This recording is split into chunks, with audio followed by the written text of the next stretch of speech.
Me llamo Celia Rangel y tengo 79 años. Lo que voy a contarles pasó hace apenas 3 años, cuando todavía creía que la vida me debía un final feliz. Estaba equivocada, pero no de la manera que ustedes podrían imaginar. Verán, hay momentos en los que el tiempo se detiene por completo. Momentos en los que el mundo entero se reduce a un solo segundo que cambia todo para siempre. Para mí, ese momento llegó una mañana de marzo, cuando el sol apenas comenzaba a calentar las piedras de San Luis Potosí, y yo sostenía entre mis manos temblorosas la mano de Joaquín, sintiendo cómo la vida se le escapaba entre los dedos, mientras yo gritaba su nombre una y otra vez, rogándole que no me dejara, que recordara la promesa que nos habíamos hecho apenas 6 meses atrás. Joaquín tenía los labios azules. Nunca voy a olvidar ese color, ese tono horrible que me hizo entender que algo estaba terriblemente mal. Acabábamos de desayunar juntos, como todas las mañanas desde que habíamos decidido vivir juntos.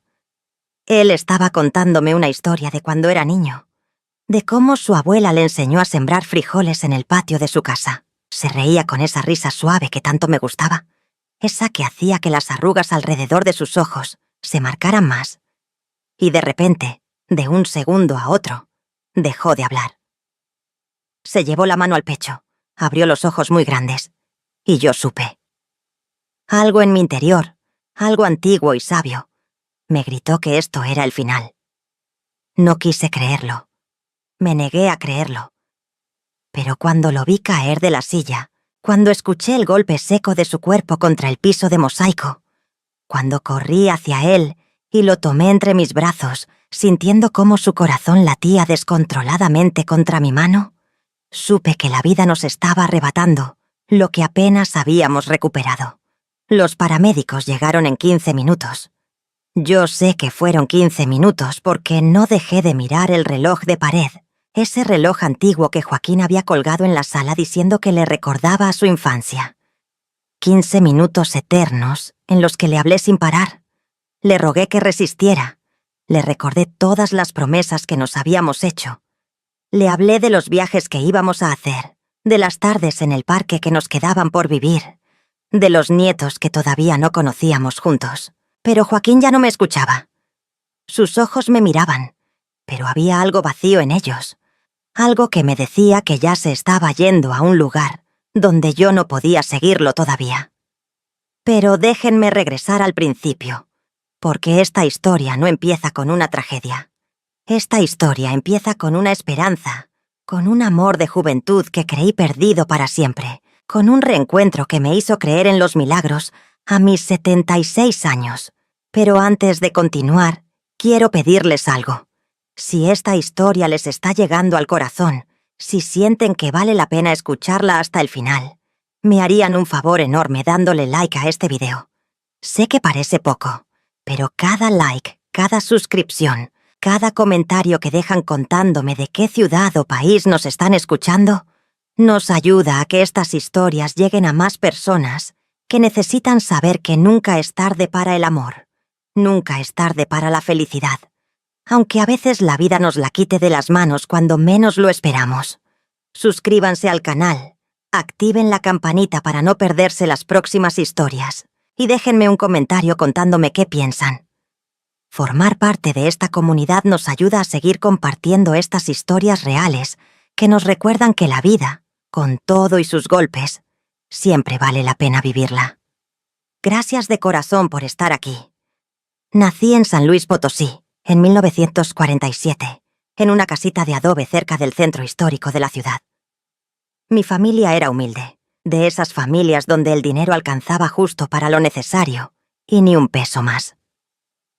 Mi papá, Ernesto Rangel, trabajaba como albañil, y mi mamá, Guadalupe, tomaba trabajos de costura en casa para ayudar con los gastos. Éramos 5 hermanos. Yo era la tercera, con 2 hermanos mayores, Marco y Daniel, y 2 hermanas menores, Sofía y Carmela. Vivíamos en una casa pequeña de 3 cuartos, donde todos dormíamos amontonados. Las niñas en un cuarto, los niños en otro, y mis papás en el tercero que también servía de sala durante el día. Crecí viendo a mi mamá trabajar sin descanso. La imagen que más se me quedó grabada de mi infancia es la de ella, sentada en su máquina de coser Singer, esa máquina negra con detalles dorados que pedaleaba sin parar desde las 6 de la mañana hasta las 11 de la noche. El ruido de esa máquina era la banda sonora de mi niñez, ese taca, taca, taca constante que me arrullaba cuando me dormía y me despertaba cuando salía el sol. Mi mamá cosía de todo: vestidos para quinceañeras, uniformes escolares, manteles para las señoras de la colonia. Siempre tenía trabajo, siempre estaba ocupada, siempre cansada. Mi papá, por su parte, salía de madrugada y regresaba cuando ya había oscurecido, con las manos llenas de cal y cemento, la piel quemada por el sol, los huesos adoloridos. Los fines de semana apenas descansaba porque siempre había alguna obra extra que hacer, algún trabajito que le salía para ganar unos pesos adicionales. Nunca nos faltó comida en la mesa, pero tampoco sobraba nada. Aprendí desde niña que la vida era trabajo duro, que las cosas no se daban regaladas, que había que ganarse cada peso con el sudor de la frente. La escuela era mi escape. Me encantaba ir a la primaria, aunque tuviera que caminar casi media hora para llegar. La escuela Benito Juárez quedaba del otro lado del barrio, y todos los días hacía ese recorrido con mis hermanas, cargando nuestros cuadernos y lápices en una mochila de tela que mi mamá había cosido.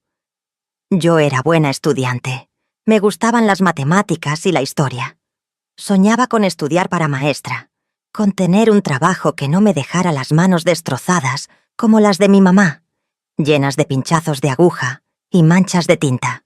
Pero los sueños de las niñas pobres de San Luis Potosí, en los años 50, no solían cumplirse. Cuando terminé la primaria en 1960, con 13 años recién cumplidos, mi papá me dijo que ya no podía seguir estudiando. Necesitaban que ayudara en casa, que trabajara, que aportara dinero. Mis hermanos mayores ya trabajaban con mi papá en la construcción, y ahora me tocaba a mí hacer mi parte. Recuerdo que lloré toda la noche cuando me lo dijeron. Mi mamá me abrazó y me dijo que así era la vida, que las mujeres no necesitaban mucho estudio de todos modos, porque nuestro destino era casarnos y formar una familia. Conseguí trabajo en una tienda de telas en el centro de San Luis Potosí. La tienda se llamaba El Buen Vestir y era propiedad de una pareja de españoles, los señores Mendoza, que habían llegado a México después de la Guerra Civil. Yo atendía a las clientas, les mostraba las telas, cortaba los metros que necesitaban, cobraba en la caja registradora. El trabajo no estaba mal, aunque me pagaban muy poco. Ganaba 30 pesos a la semana, de los cuales tenía que darle 25 a mi mamá para los gastos de la casa. Con los 5 pesos que me quedaban tenía que pagar mis pasajes y comprar lo que necesitara. No me alcanzaba para nada, pero al menos estaba trabajando, al menos estaba ayudando. Fue en esa tienda donde conocí a Joaquín Cruz. Él tenía 17 años, 2 años más que yo, y trabajaba de ayudante en la ferretería que estaba 3 locales más abajo, en la misma calle. Era un muchacho alto, delgado, de piel morena quemada por el sol y ojos color miel que se iluminaban cuando sonreía. Usaba siempre el mismo pantalón de mezclilla y 2 camisas que alternaba, una azul y una blanca, las 2 medio gastadas, pero siempre limpias y bien planchadas. La primera vez que lo vi fue un martes de abril de 1963. Entró a la tienda preguntando por hilo grueso, de ese que se usa para coser lonas. Los señores Mendoza no estaban. Habían salido a hacer un mandado, y yo estaba sola atendiendo. Joaquín me sonrió y yo sentí cómo se me subían los colores a la cara. Me puse nerviosa, torpeé al buscar el hilo. Casi tiré una caja llena de botones. Él se rió, pero no de manera burlona, sino con una risa amable que me hizo sentir menos tonta. Desde ese día, Joaquín empezó a aparecer por la tienda con cualquier pretexto, que necesitaba un botón, que buscaba un elástico, que quería preguntar si vendíamos cierto tipo de hilo. Los señores Mendoza se dieron cuenta rápido de lo que estaba pasando y les pareció gracioso. La señora Mendoza me decía que el muchacho estaba coladito por mí, que era evidente en la manera en que me miraba. Durante meses, Joaquín y yo solo intercambiamos palabras breves en la tienda. Él me preguntaba por algún producto, yo se lo mostraba, él pagaba y se iba. Pero las miradas que nos cruzábamos decían mucho más que las palabras. Yo pensaba en él todo el tiempo. En las noches, acostada en mi petate junto a mis hermanas, me lo imaginaba. Repasaba mentalmente su sonrisa, el tono de su voz, la manera en que sus manos grandes y trabajadas agarraban las monedas cuando me pagaba. Un día, cuando ya llevábamos casi 6 meses de esos encuentros breves en la tienda, Joaquín finalmente se atrevió. Era un sábado por la tarde. Estaba lloviendo afuera. Una de esas lluvias fuertes de verano que inundan las calles en minutos. Yo estaba a punto de cerrar la tienda cuando él entró empapado, con el pelo pegado a la frente y la camisa azul pegada al cuerpo. Me dijo, sin más preámbulos, que si me gustaría ir con él al cine el próximo domingo. Que había una película de Pedro Infante que quería ver y que sería más bonito verla conmigo que solo. Le dije que sí. Ni siquiera lo pensé. Algo dentro de mí supo que ese muchacho era especial, que ese momento era importante. Le dije que sí, y sentí cómo el corazón me latía tan fuerte que pensé que él podría escucharlo, a pesar de la lluvia que repiqueteaba en el techo de lámina. Esa noche llegué a casa flotando. No le dije nada a mi mamá. Sabía que no me dejaría salir con un muchacho que apenas conocía. Pero le conté a Sofía, mi hermana menor, que entonces tenía 11 años. Ella me prometió que sería nuestro secreto y me ayudó a planear cómo le haría para escaparme el domingo, sin que mis papás se dieran cuenta. El domingo llegó y yo le dije a mi mamá que iba a misa de 12, que después me quedaría en casa de una amiga de la tienda. Mi mamá no sospechó nada. Me dejó ir con la recomendación de que regresara antes de que oscureciera. Sofía me cubrió, diciéndole que me había visto en la iglesia y que todo estaba bien. Me arreglé lo mejor que pude con lo poco que tenía. Me puse mi único vestido bueno, uno de color verde que mi mamá me había hecho con una tela que le sobró de un trabajo. Me peiné con cuidado, trenzándome el pelo y dejando algunos mechones sueltos que me enmarcaban la cara. No tenía maquillaje, pero me pellizqué las mejillas para darles color y me mordí los labios para que se vieran más rojos. Quedamos de vernos afuera del cine Colonial, que quedaba en el centro.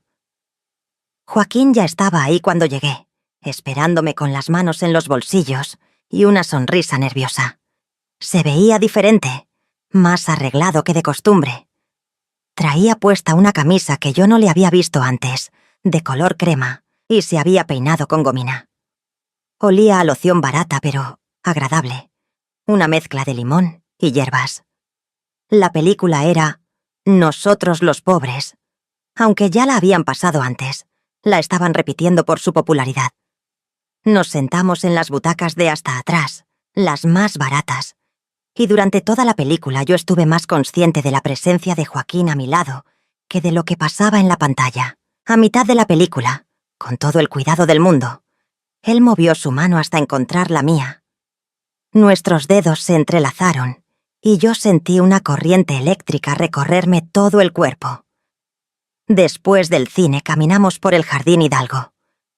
Era una tarde hermosa de julio, con el cielo azul y algunas nubes blancas. Nos sentamos en una banca debajo de un árbol de trueno y por primera vez hablamos de verdad, no solo las frases cortas y tímidas que intercambiábamos en la tienda.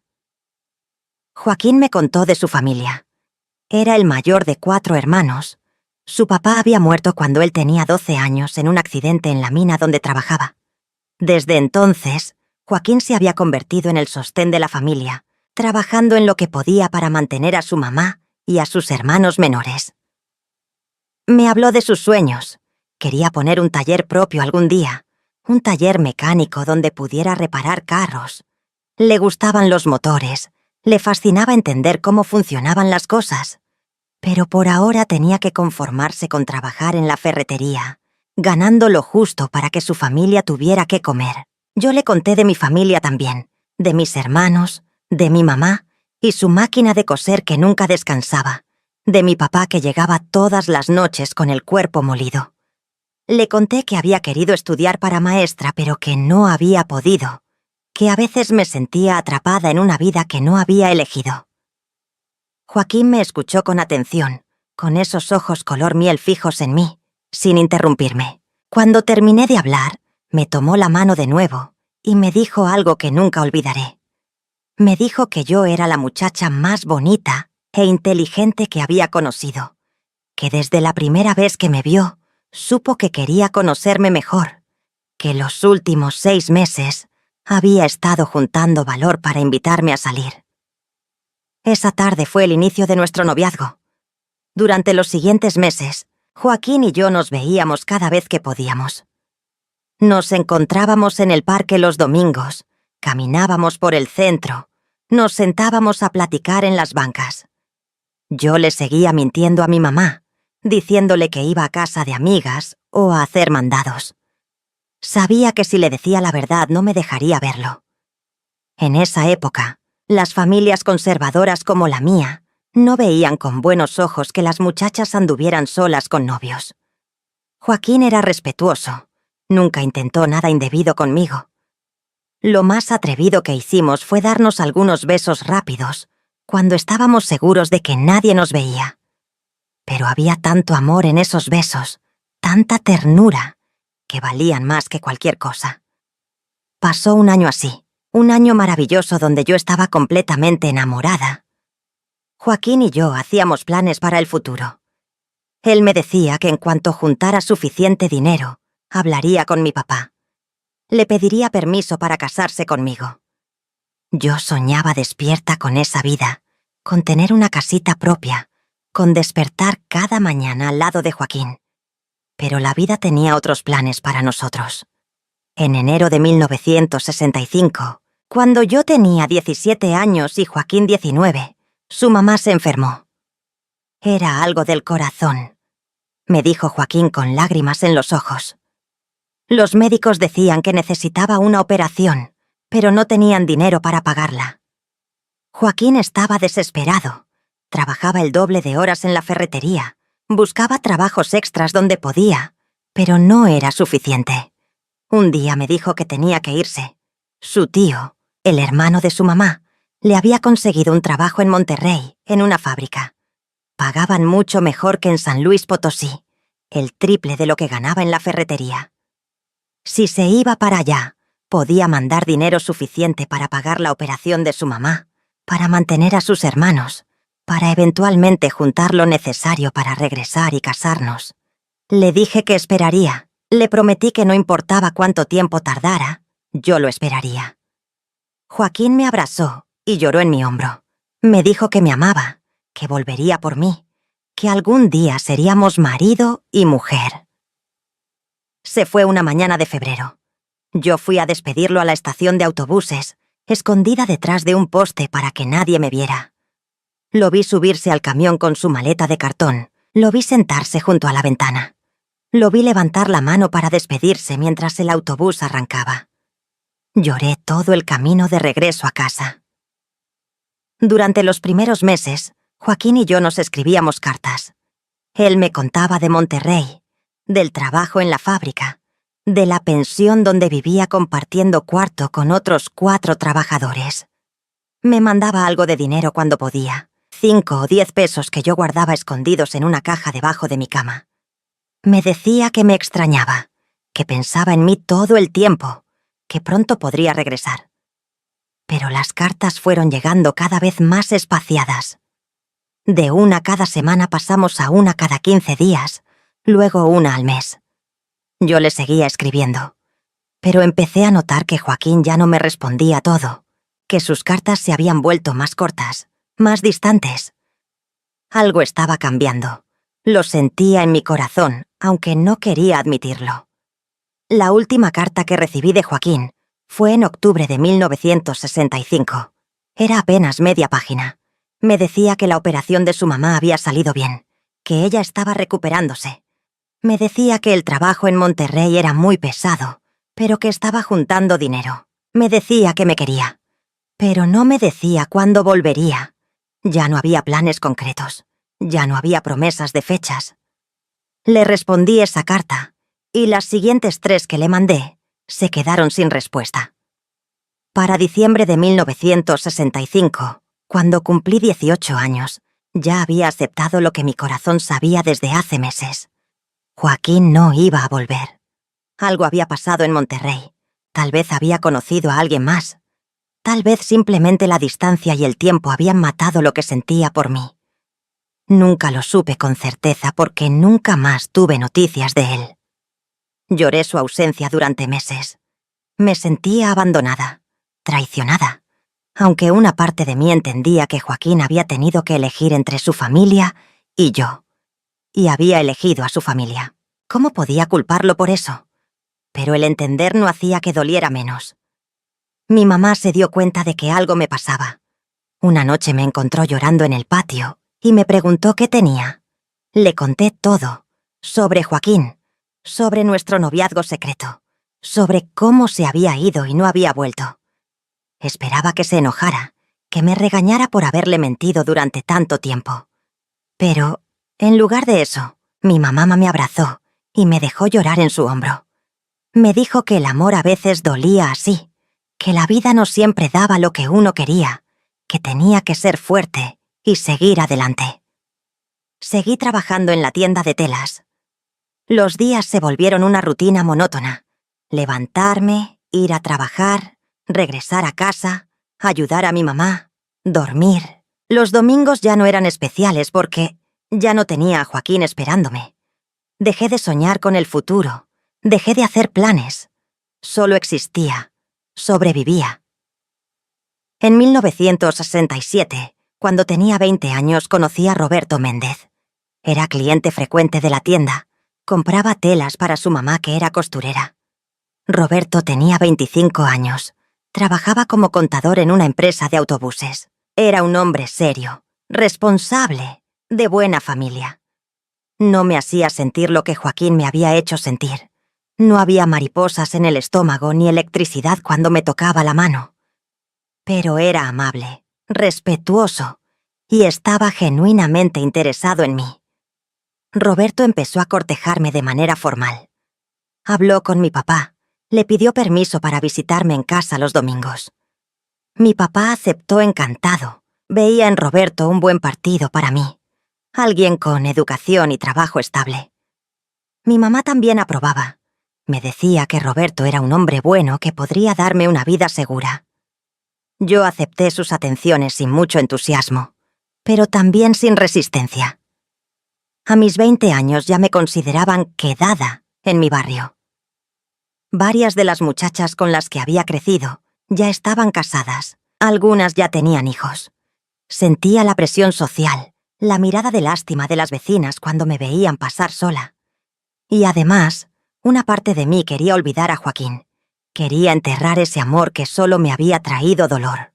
Roberto y yo nos casamos en abril de 1968. Fue una boda sencilla en la parroquia del barrio, con una comida modesta en casa de mis papás. Yo me vestí con un traje blanco que mi mamá me cosió. Roberto se puso su mejor traje. Sonreí en las fotos, corté el pastel, bailé con mi nuevo esposo. Pero todo se sentía como si le estuviera pasando a otra persona, como si yo estuviera viendo la escena desde afuera de mi propio cuerpo. Mi matrimonio con Roberto duró 32 años. No fueron años malos, pero tampoco fueron los años felices que yo había soñado cuando era una muchacha enamorada de Joaquín. Roberto era un buen hombre, trabajador, responsable, buen proveedor. Nunca me faltó nada material.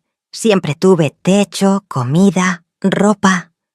Pero había algo que siempre faltó en nuestro matrimonio. Pasión, conexión profunda. Esa chispa que hace que dos personas sean realmente una sola. Tuvimos 3 hijos. Roberto Jr. en 1969, Ana María en 1971 y Patricia en 1974. Fueron ellos los que le dieron sentido a mi vida durante todos esos años. Dejé de trabajar en la tienda cuando nació Roberto Jr. y me dediqué por completo a criar a mis hijos. Mi vida se convirtió en una rutina de pañales, biberones, parvulario, tareas escolares, comidas, ropa limpia. Era una vida ocupada, llena de responsabilidades, pero había una quietud en mi corazón que nunca pude llenar del todo. Roberto y yo teníamos una relación cordial, funcional. Él trabajaba, yo cuidaba la casa y los niños. Los fines de semana hacíamos cosas en familia, íbamos al parque, visitábamos a nuestros parientes, platicábamos de cosas prácticas, las cuentas que había que pagar, los gastos de la escuela de los niños, las reparaciones que necesitaba la casa. Pero nunca hablábamos de cosas profundas, de sueños, de miedos, de esperanzas. Habíamos construido una vida juntos, pero éramos dos personas viviendo en paralelo, no dos personas realmente entrelazadas. Hubo momentos, especialmente en las noches cuando Roberto ya se había dormido y yo me quedaba despierta mirando el techo, en los que pensaba en Joaquín. Me preguntaba qué habría sido de él, si se habría casado, si tendría hijos, si alguna vez pensaba en mí como yo pensaba en él. Guardaba esos pensamientos en lo más profundo de mi corazón, como un secreto que no podía compartir con nadie. Los años pasaron volando. Mis hijos crecieron, fueron a la secundaria, a la preparatoria. Roberto Jr. estudió administración y consiguió un buen trabajo en una empresa. Ana María se hizo contadora como su papá y se casó con un ingeniero. Patricia estudió enfermería y se fue a trabajar a Ciudad de México. De repente me vi con el nido vacío, sola en casa la mayor parte del día mientras Roberto estaba en el trabajo. Fue en esa época, cuando tenía 40 y tantos años, cuando empecé a sentir más fuerte ese vacío. Los niños ya no me necesitaban tanto. Mi propósito principal durante tantos años se había evaporado. Me sentía como un barco a la deriva, sin rumbo claro. Intenté llenar ese vacío de distintas maneras. Me uní a un grupo de señoras de la iglesia, hacíamos labor social, visitábamos a enfermos en los hospitales. También tomé clases de repostería y empecé a hacer pasteles por encargo para ayudar con los gastos de la casa. Roberto y yo seguíamos juntos, pero cada vez más distantes. Él pasaba más tiempo en el trabajo, yo pasaba más tiempo con mis actividades. Cuando estábamos juntos en casa, generalmente cada uno estaba en lo suyo. Él viendo las noticias o leyendo el periódico, yo tejiendo o haciendo alguna manualidad. Las conversaciones se reducían a lo mínimo necesario. Nunca consideré dejarlo. En mi generación y en mi círculo social, el divorcio simplemente no era una opción. Una se casaba para toda la vida, en las buenas y en las malas. Además, Roberto no era un mal hombre. No me golpeaba, no tomaba, no me era infiel hasta donde yo sabía. ¿Con qué argumento podía dejarlo? ¿Porque no sentía mariposas en el estómago cuando lo veía? Eso me parecía razón demasiado tonta, demasiado frívola. En el año 2000, cuando yo tenía 53 años, Roberto empezó a sentirse mal. Al principio eran cosas pequeñas: cansancio, falta de aire al subir escaleras, dolores de pecho que él atribuía a la comida picante. Yo le insistía en que fuera al doctor, pero él se negaba. Decía que era cosa de la edad, que todos nos vamos poniendo viejos. Pero una mañana de agosto se despertó con un dolor terrible en el pecho y no tuvo más remedio que dejar que lo llevara al hospital. El diagnóstico fue angina de pecho. El cardiólogo le dijo que tenía las arterias tapadas, que necesitaba cambiar su estilo de vida urgentemente. Dieta estricta, ejercicio, nada de estrés. Roberto intentó seguir las indicaciones del médico, pero le costaba trabajo. Estaba acostumbrado a comer de todo. No le gustaba hacer ejercicio. Y su trabajo era naturalmente estresante. Durante los siguientes años, la salud de Roberto se fue deteriorando poco a poco. Tuvo un primer infarto en 2003, leve pero que nos asustó mucho. Pasó una semana en el hospital y cuando salió parecía más viejo, más frágil. Le pusieron un tratamiento más estricto, más medicinas, más restricciones. Yo me dediqué a cuidarlo, a cocinarle comidas especiales sin sal y sin grasa, a acompañarlo a sus caminatas. a asegurarme de que tomara sus medicinas a tiempo. Es curioso cómo la enfermedad nos acercó más de lo que habían logrado 30 años de matrimonio. De repente había ternura entre nosotros, cuidado mutuo. Yo le sostenía la mano cuando tenía miedo. Él me agradecía con los ojos cada vez que le llevaba su medicina. No era el amor apasionado que había soñado de joven, pero era amor al fin y al cabo, un amor tranquilo nacido de la compañía y la costumbre. Roberto murió en diciembre de 2006, de un segundo infarto que esta vez fue fulminante. Llegué del mercado y lo encontré en su sillón favorito, con el periódico todavía en las manos y los lentes puestos. El doctor me dijo después que había sido rápido, que probablemente no sufrió. Eso me dio algo de consuelo, saber que no había tenido tiempo de sentir miedo o dolor. Lloré su muerte como se llora a alguien que fue tu compañero durante la mayor parte de tu vida. No era el llanto desgarrador de un amor perdido. Era el llanto tranquilo de la pérdida de algo familiar, conocido, seguro. Roberto había sido mi compañero, el padre de mis hijos, el hombre con quien había compartido mi vida adulta. Su ausencia dejaba un hueco, aunque no en el mismo lugar donde Joaquín había dejado su hueco tantos años atrás. Después del funeral, después de que todos los parientes se fueron y la casa volvió al silencio, me senté en la sala vacía y por primera vez en años me permití pensar en Joaquín sin culpa. Me pregunté qué habría sido de él, si seguiría vivo, si sería feliz. Me pregunté si habría pensado en mí en algún momento de todos esos años, si yo habría cruzado por su mente aunque fuera de vez en cuando. Los siguientes años fueron de adaptación a la viudez. Mis hijos querían que me fuera a vivir con alguno de ellos, pero yo me negué. Tenía 59 años, todavía era joven y saludable. No necesitaba que me cuidaran. Además, después de tantos años de estar pendiente de otros, de cuidar primero a mis hijos y después a Roberto, sentía que merecía un tiempo para mí misma. Me quedé en la casa, la misma que Roberto había comprado cuando nos casamos. Era pequeña pero cómoda, y estaba llena de recuerdos de mis hijos cuando eran chicos. Establecí una rutina. Me levantaba temprano, hacía ejercicio caminando por el parque, iba a misa los domingos, visitaba a mis amigas, pasaba tiempo con mis nietos cuando podía. Era una vida tranquila, sin grandes emociones, pero tampoco sin grandes problemas. Pero había noches, muchas noches, en las que me sentía profundamente sola. No solo físicamente sola, que eso era inevitable después de haber dormido al lado de alguien durante 38 años. Era una soledad más profunda, del alma.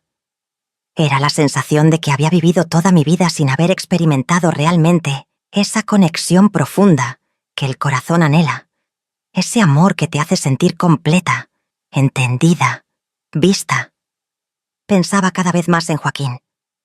Con el paso de los años y la distancia, el dolor de su partida se había suavizado, dejando solo la nostalgia de lo que pudo haber sido. A veces me sorprendía fantaseando con qué pasaría si lo volviera a ver. ¿Qué le diría? ¿Cómo se vería después de tantos años? Sabía que eran fantasías tontas de una vieja sola, pero me permitía soñar porque soñar no le hacía daño a nadie. En 2019, cuando tenía 72 años, mi nieta Daniela me ayudó a abrir una cuenta de Facebook. Ella insistía en que era importante estar conectada con la familia, que ahí podíamos compartir fotos y mantenernos al día con las vidas de todos. Al principio me costó trabajo entender cómo funcionaba esa cosa. Me sentía torpe presionando los botones incorrectos y sin saber cómo hacer las cosas más simples. Pero poco a poco fui aprendiendo. Una tarde de julio de 2020, estaba yo revisando mi Facebook cuando me apareció una sugerencia de amistad. El nombre me detuvo el corazón. Joaquín Cruz. Podía ser cualquiera. Joaquín Cruz es un nombre común. Pero algo me hizo presionar en el perfil para ver más. Y ahí estaba la foto. La cara de un hombre de más de 70 años, pero en la que yo podía reconocer claramente los ojos color miel que había amado cuando era una muchacha de 15 años. Me quedé paralizada mirando esa foto. Joaquín se veía viejo, claro. Tenía 78 años. Su cara estaba llena de arrugas, su pelo era completamente blanco. Usaba lentes. Pero era él. Definitivamente, era él. El corazón me latía tan fuerte que podía sentirlo en las sienes. Con las manos temblorosas presioné el botón para enviarle solicitud de amistad. Luego cerré Facebook y traté de distraerme con otras cosas porque los nervios no me dejaban pensar. ¿Qué tal si no me aceptaba? ¿Qué tal si ya ni se acordaba de mí? Habían pasado 55 años desde la última vez que nos vimos. Tal vez para él yo no había sido más que un amor de juventud que hacía tiempo había olvidado. Pero al día siguiente, cuando volví a abrir Facebook, vi que Joaquín había aceptado mi solicitud. Y no solo eso, me había mandado un mensaje. Me temblaban tanto las manos que casi no podía leer las palabras en la pantalla. «Celia», decía el mensaje. «¿Eres tú, la Celia Rangel de la tienda de telas de Don Mendoza? No puedo creer que te encontré. Pensé que nunca volvería a saber de ti». Le respondí. Le dije que sí, que era yo, que tampoco podía creer haberlo encontrado después de tanto tiempo. Y así empezó una conversación que duró horas esa tarde, luego días, luego semanas. Nos escribíamos todos los días, a veces varias veces al día. Él me contó su vida. Yo le conté la mía. Me enteré de que se había casado en Monterrey con una mujer que conoció en la fábrica, que tuvieron 2 hijos, que su esposa había muerto de cáncer 5 años atrás. Me dijo que nunca me había olvidado, que había pensado en mí durante todos esos años, que el dejar de escribirme había sido lo más difícil que había hecho en su vida, pero que en ese momento sentía que no tenía nada que ofrecerme, que no podía pedirme que me esperara cuando ni siquiera sabía cuándo podría regresar. Yo le conté de mi matrimonio con Roberto, de mis hijos, de cómo había sido mi vida. Le conté, y esto me costó mucho admitirlo, que nunca había dejado de pensar en él, que había guardado su recuerdo en lo más profundo de mi corazón todos esos años. Después de un mes de escribirnos, Joaquín me dijo que quería verme, que necesitaba verme, que 55 años era demasiado tiempo. Me dijo que había regresado a San Luis Potosí hacía 2 años, después de la muerte de su esposa, porque quería pasar sus últimos años en la ciudad donde había nacido. Vivía solo en una casita cerca del centro. Quedamos de vernos en el Jardín Hidalgo, el mismo lugar donde habíamos tenido nuestra primera cita cuando éramos adolescentes. Yo estaba tan nerviosa la mañana del encuentro que cambié de ropa 5 veces. Me veía al espejo y me sentía ridícula.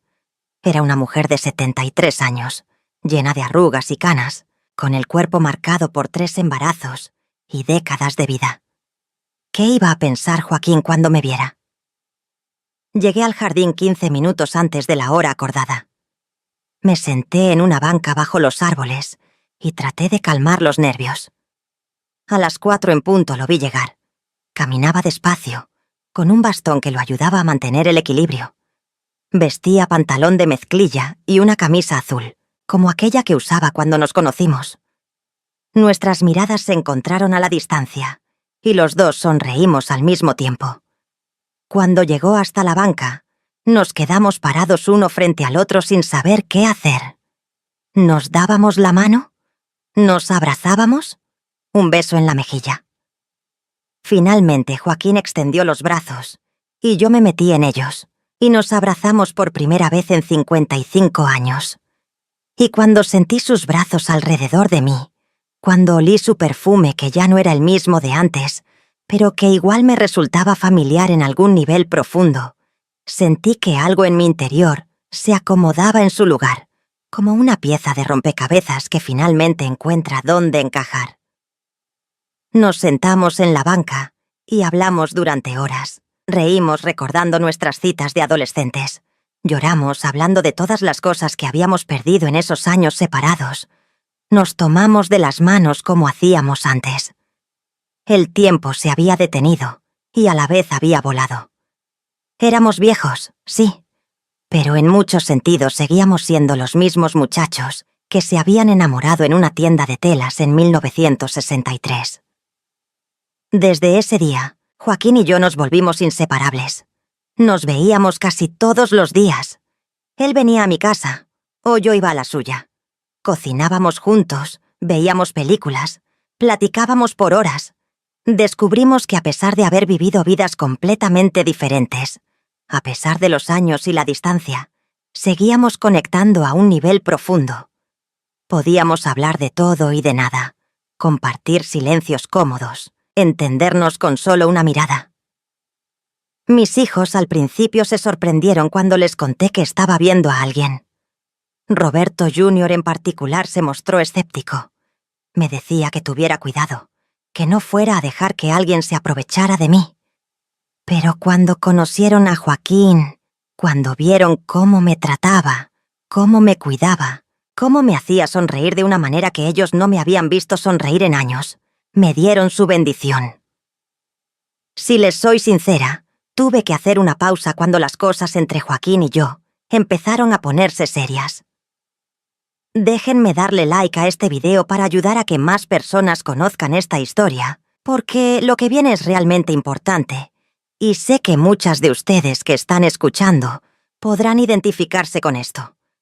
Cada like que dan, cada comentario donde me cuentan qué les parece, o desde dónde nos están viendo, nos ayuda enormemente a seguir compartiendo estas historias.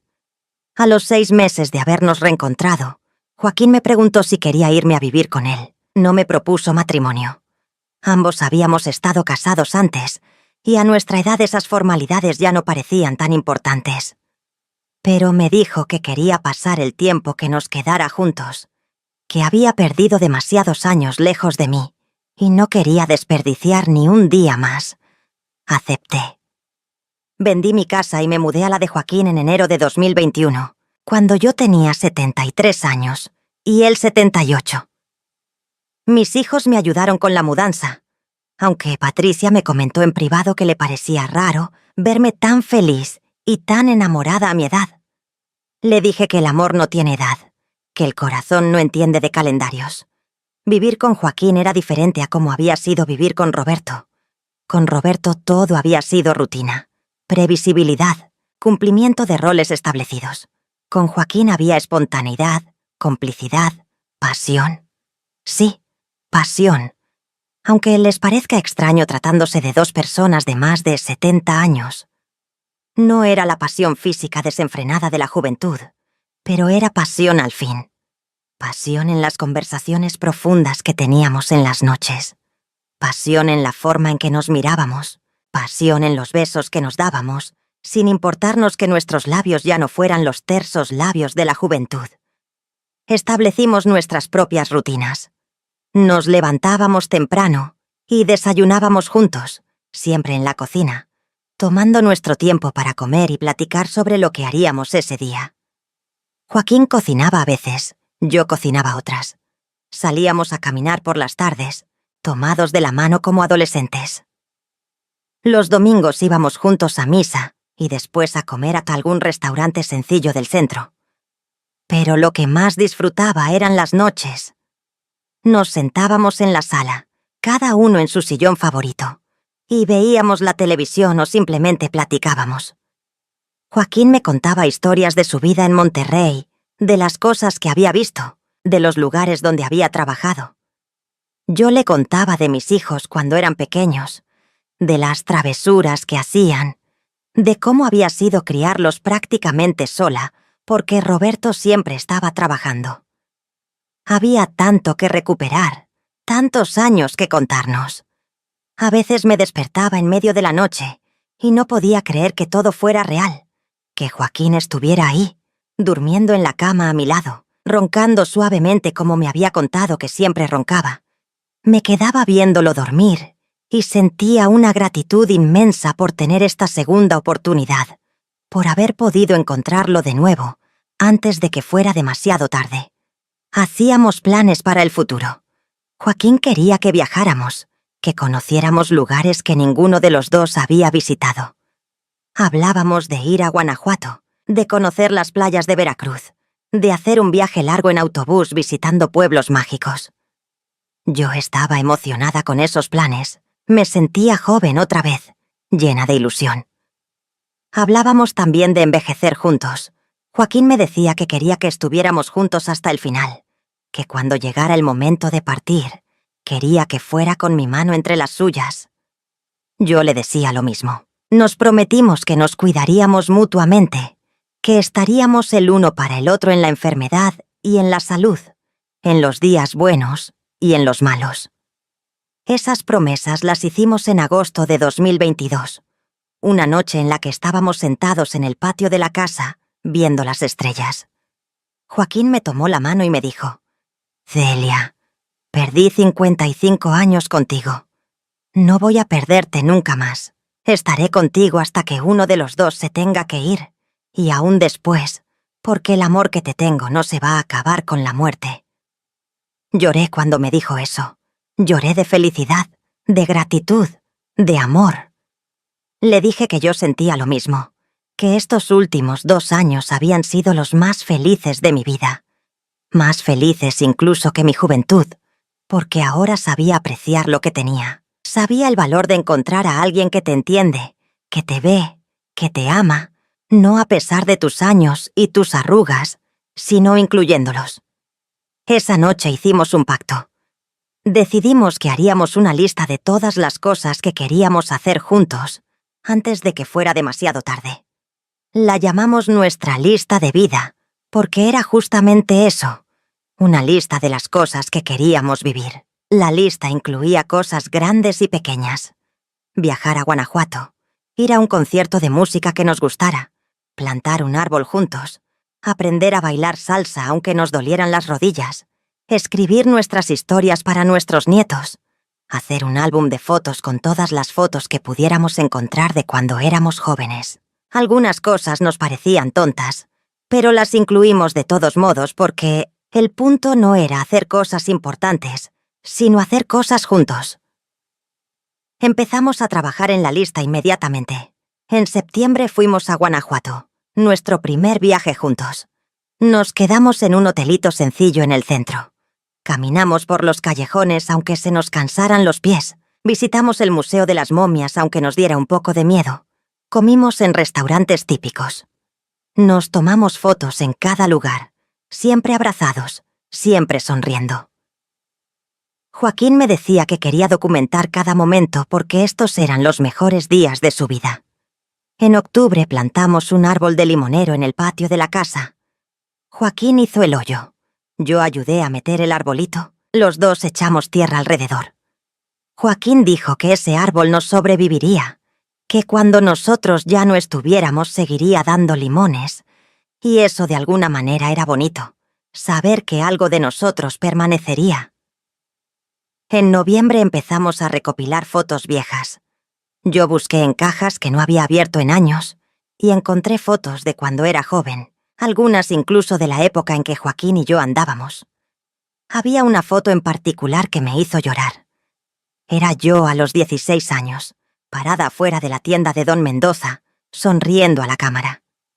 Mi hermana Sofía la había tomado sin que yo supiera.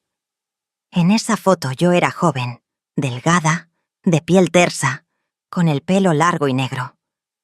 Me veía feliz, llena de esperanza. Era la Celia que se había enamorado de Joaquín. La Celia que todavía creía que la vida le daría todo lo que soñaba. Le mostré la foto a Joaquín, y él se quedó mirándola largo rato. Luego me miró a mí, a la Celia de 76 años, y me dijo: «Eras hermosa entonces, y eres hermosa ahora. Pero ahora eres más hermosa porque ahora estás conmigo». Diciembre llegó con un frío poco común para San Luis Potosí. Joaquín empezó a quejarse de que sentía cansancio, de que le faltaba el aire a veces. Yo le insistía en que fuéramos al doctor, pero él me decía que no era nada, que solo era la edad. Le creí porque quería creerle, porque la alternativa de que algo estuviera mal era demasiado aterradora para considerarla. En enero fuimos al doctor de todos modos, más por mi insistencia que por convencimiento de Joaquín. El doctor le hizo estudios, le tomó la presión, le escuchó el corazón, Le dijo que todo parecía normal para un hombre de su edad, que solo debía cuidarse, no hacer esfuerzos excesivos, tomar sus vitaminas. Salimos del consultorio tranquilos, pensando que todo estaba bien. Febrero fue un mes hermoso. Celebramos nuestro aniversario de 2 años de habernos reencontrado, yendo a cenar a un restaurante elegante. Joaquín se puso su mejor traje. Yo me puse un vestido que mis hijas me habían regalado. Nos sentimos como reyes esa noche, brindando con vino tinto, tomados de las manos sobre la mesa, planeando los próximos viajes que haríamos. En marzo empezamos a planear un viaje a Veracruz para abril. Queríamos conocer el mar juntos. Ninguno de los dos había estado nunca en la playa del Golfo. Joaquín buscaba hoteles en Internet. Yo compraba guías de turismo en el puesto de periódicos. Estábamos emocionados como niños. La mañana del 15 de marzo de 2023 amaneció despejada y hermosa. Recuerdo cada detalle de ese día como si fuera ayer. Me levanté temprano, como siempre, y preparé el desayuno. Hice café, calenté pan dulce, puse la mesa. Joaquín bajó a las 7, como era su costumbre, ya bañado y vestido. Traía puesta una camisa a cuadros que yo le había comprado hacía poco. Nos sentamos a desayunar. Joaquín estaba de buen humor, contándome la historia de cuando era niño y su abuela le enseñaba a sembrar frijoles. Me contaba cómo hacían los surcos en la tierra, cómo ponían las semillas, cómo su abuela le decía que tenía que hablarles a las plantas para que crecieran fuertes.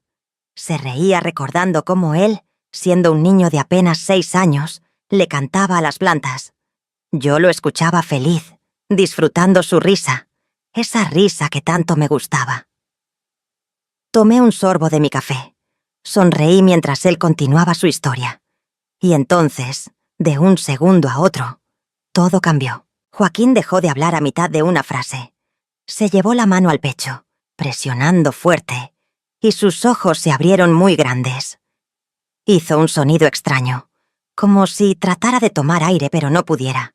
Su cara empezó a ponerse pálida. Sus labios adquirieron un tono azulado que me heló la sangre. Me levanté de un salto, tirando mi silla. «¿Joaquín? ¿Qué te pasa?», le grité, pero él no podía responder. Solo me miraba con los ojos muy abiertos, llenos de miedo y confusión. Vi cómo trataba de levantarse de la silla, pero sus piernas no le respondían. Y entonces se desplomó, cayendo de lado sobre el piso de la cocina con un golpe seco que resonó en mis oídos como un trueno. Corrí hacia él. Me arrodillé a su lado en el piso. «¡Joaquín! ¡Joaquín! ¡Mírame!», le grité, tomando su cara entre mis manos. Sus ojos me miraban, pero había algo distante en ellos, algo que me decía que se estaba yendo muy lejos de mí. Le puse la mano en el pecho y sentí cómo su corazón latía descontroladamente, demasiado rápido, irregular, como un motor descompuesto a punto de desarmarse. Con las manos temblando busqué mi teléfono y marqué a la emergencia. Una operadora contestó y yo le grité, casi sin poder hablar por el llanto, que mi esposo se estaba muriendo, que necesitaba una ambulancia inmediatamente. La operadora me pidió la dirección, me preguntó qué síntomas tenía, me dio instrucciones de qué hacer mientras llegaba la ayuda. Me dijo que lo acostara de lado, que aflojara su ropa, que tratara de mantenerlo consciente hablándole. Hice todo lo que me dijo, pero mis manos no dejaban de temblar. Aflojé los botones de su camisa, le quité el cinturón. Le hablaba sin parar. «Joaquín, quédate conmigo. No te vayas. La ambulancia ya viene. Aguanta, amor, aguanta. Acuérdate de nuestros planes, de Veracruz, del mar que íbamos a conocer juntos. No puedes irte ahora. Me lo prometiste. Me prometiste que estaríamos juntos hasta el final». Joaquín trataba de hablar, pero solo salían sonidos entrecortados de su garganta. Levantó una mano temblorosa y yo la tomé entre las mías, apretándola fuerte. Sus labios se movían. Trataba de decirme algo. Me acerqué más. Puse mi oído cerca de su boca y lo escuché susurrar con una voz que apenas era audible. «Celia, te amo». Esas fueron las últimas palabras que Joaquín me dijo estando consciente. Un segundo después, sus ojos se cerraron y su cuerpo se puso completamente flácido. Su mano se aflojó en la mía. «¡No! ¡Joaquín! ¡No!», grité, sacudiéndolo. Pero no respondía. La operadora me estaba diciendo algo por el teléfono, pero yo ya no la escuchaba. Puse mi cabeza sobre el pecho de Joaquín y escuché su corazón, todavía latiendo pero cada vez más débil, más irregular. Cerré los ojos y recé. Recé como nunca había rezado en mi vida. Le pedí a Dios, a la Virgen, a todos los santos que no me lo quitaran, que no podía ser ahora, que apenas llevábamos 2 años juntos, que teníamos tantos planes todavía. Los 15 minutos que tardó la ambulancia en llegar fueron los 15 minutos más largos de mi vida. Los pasé ahí en el piso de la cocina, abrazando el cuerpo de Joaquín, sintiéndolo respirar cada vez con más dificultad, escuchando su corazón luchar por seguir latiendo. Le hablaba sin parar, le decía que lo amaba, que tenía que aguantar, que no podía dejarme sola después de haberme hecho tan feliz. Cuando por fin escuché las sirenas de la ambulancia, sentí un alivio inmenso mezclado con terror. Los paramédicos entraron corriendo. Yo les abrí la puerta y los guié a la cocina. Se arrodillaron junto a Joaquín, le tomaron los signos vitales, le pusieron una máscara de oxígeno. Los escuché hablar entre ellos, usando palabras médicas que yo no entendía del todo, pero que sonaban urgentes, preocupadas. Los subieron a una camilla y los sacaron de la casa rápidamente. Yo iba detrás de ellos, todavía con el delantal puesto, sin agarrar ni mi bolsa ni mi suéter. Me subí a la ambulancia con ellos. Un paramédico me hizo sentarme mientras el otro trabajaba sobre Joaquín, pegándole electrodos en el pecho, inyectándole medicinas, monitoreando sus signos vitales en una máquina que emitía pitidos constantes. El trayecto al hospital fue una pesadilla borrosa. Yo miraba a Joaquín acostado en esa camilla, con cables y tubos saliendo de su cuerpo, con la máscara de oxígeno cubriendo su rostro. Se veía tan frágil, tan vulnerable.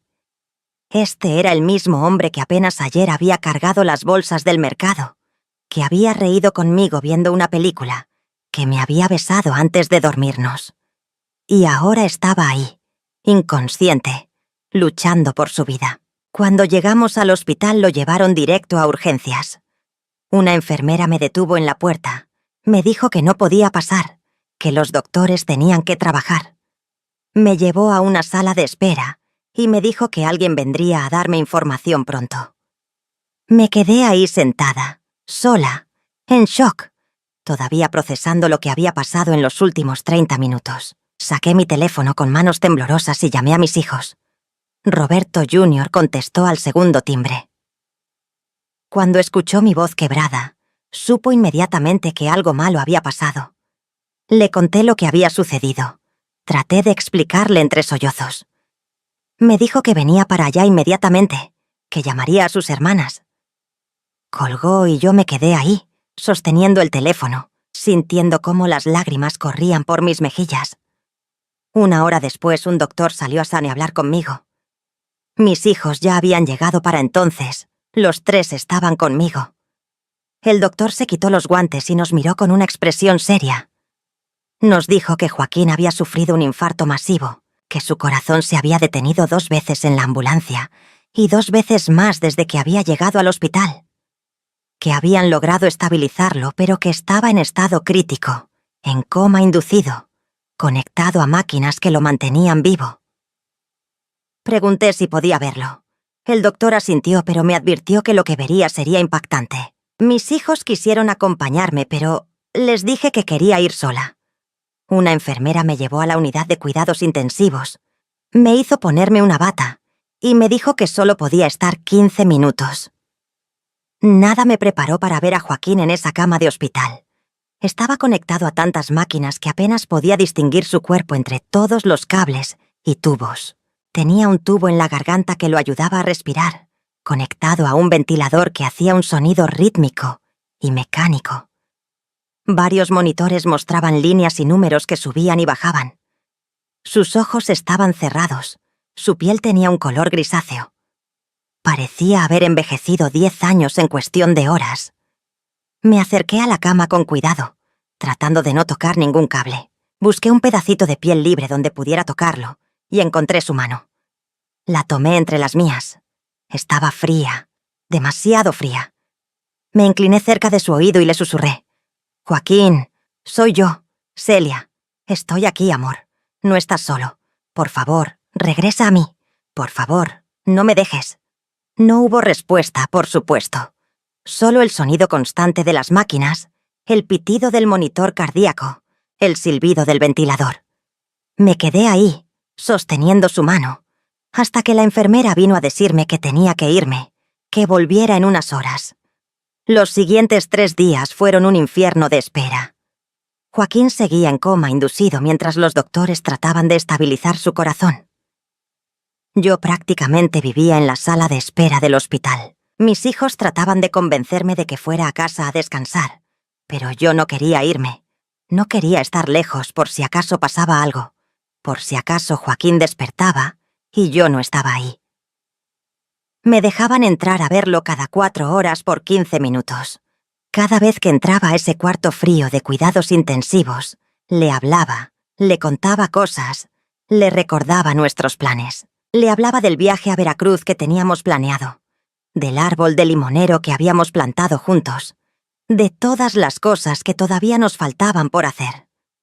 Le rogaba que se aferrara a la vida, que luchara, que no se rindiera. Al 4.º día los doctores decidieron empezar a reducir la sedación para ver cómo respondía Joaquín. Fue un proceso gradual que tomó todo el día. Yo estaba en la sala de espera, destrozada por los nervios, cuando el doctor salió así a hablar conmigo. Joaquín había abierto los ojos, me dijo. Estaba consciente, aunque todavía muy débil. Podía pasar a verlo. Entré casi corriendo al cuarto. Joaquín estaba despierto, aunque se veía confundido y desorientado. Todavía tenía el tubo en la garganta y no podía hablar, pero cuando me vio sus ojos se iluminaron. Me acerqué a la cama y tomé su mano. Sus dedos apretaron los míos débilmente. «Estoy aquí, amor», le dije. «Te pusiste muy malito, pero ya vas a estar bien. Los doctores te están cuidando. Todo va a estar bien». No sé si me creí mis propias palabras, pero necesitaba decirlas. Necesitaba que Joaquín sintiera esperanza. Joaquín movió los labios, tratando de hablar a pesar del tubo. Yo le dije que no se esforzara, que descansara. Pero él insistió. Levantó una mano temblorosa y señaló su pecho. Luego me señaló a mí. Entendí lo que estaba tratando de decir. «Yo también te amo», le dije con lágrimas rodando por mis mejillas. «Te amo tanto, Joaquín. Por favor, no te rindas. Tenemos que ir a Veracruz, ¿recuerdas? Tenemos que conocer el mar juntos». Pasaron 2 días más antes de que los doctores le quitaran el tubo de la garganta a Joaquín. Cuando por fin pude escuchar su voz otra vez, aunque débil y rasposa, sentí que mi corazón volvía a latir después de haber estado suspendido durante días. Las primeras palabras que Joaquín me dijo fueron: «Lo siento». Se disculpó, como si tener un infarto hubiera sido su culpa. Le dije que no fuera tonto, que no tenía nada de qué disculparse. Él me miró con esos ojos color miel y me dijo: «Te prometí que estaríamos juntos hasta el final. Casi rompo esa promesa». Le dije que no había roto nada, que seguía aquí, que seguíamos juntos, que eso era lo único que importaba.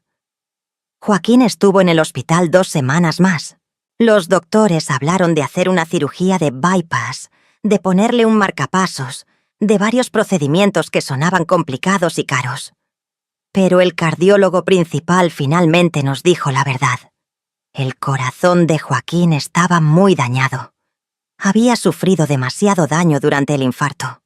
Cualquier cirugía mayor sería extremadamente riesgosa y probablemente no extendería mucho su vida. Nos dio la opción: intentar la cirugía con riesgo altísimo de que Joaquín no sobreviviera, o llevarlo a casa con tratamiento paliativo, medicamentos para el dolor y para ayudar a su corazón a funcionar lo mejor posible por el tiempo que le quedara. Fue la decisión más difícil que tuve que tomar. Quería desesperadamente hacer lo que fuera para salvarlo, pero también sabía que Joaquín no querría pasar sus últimos días en un hospital, conectado a máquinas. Hablé con él, le expliqué las opciones. Joaquín tomó mi mano y me dijo: «Quiero irme a casa contigo, Celia. Si me queda poco tiempo, quiero pasarlo en nuestra casa, contigo, no en este lugar frío». Lo llevé a casa a principios de abril. Mis hijos me ayudaron a preparar el cuarto de la planta baja como habitación para Joaquín, porque ya no podía subir escaleras. Rentamos una cama de hospital. Conseguimos todo el equipo médico necesario. Una enfermera vendría 3 veces por semana a revisarlo y a ayudarme con sus cuidados. Los primeros días en casa fueron difíciles.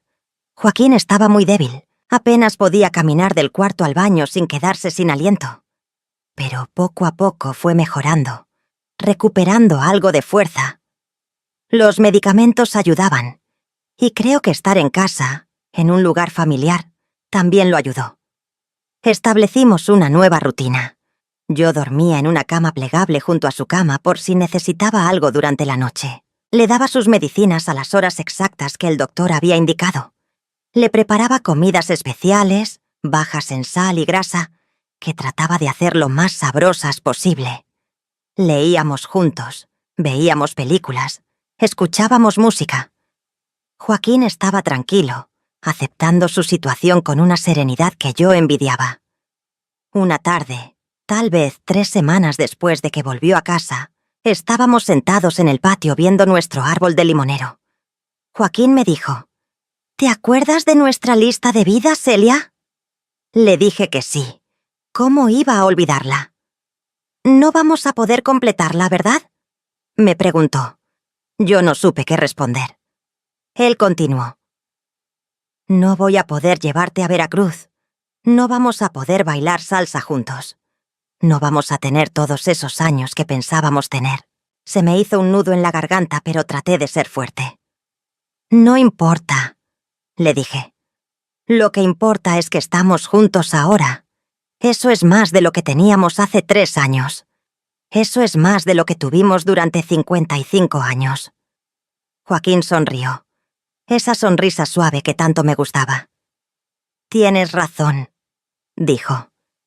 «He sido muy afortunado, Celia. Encontrarte de nuevo fue el milagro más grande de mi vida.